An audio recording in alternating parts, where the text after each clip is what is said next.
Today, let's talk about the current correction in the crypto market. It might sound alarming at first, but rest assured, this is a completely normal phase in the cycle. After reaching impressive highs of around $112,000, Bitcoin has recently seen a pullback of about 8%. However, this is far from a crash.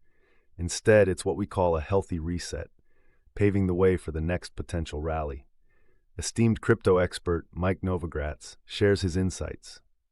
I wouldn't be surprised to see Bitcoin hit between $100,000 and $110,000 before taking off again towards $150,000. This sentiment is echoed by institutional analysts who anticipate Bitcoin possibly reaching between $140,000 and $180,000 by the end of the year, provided that support levels remain strong.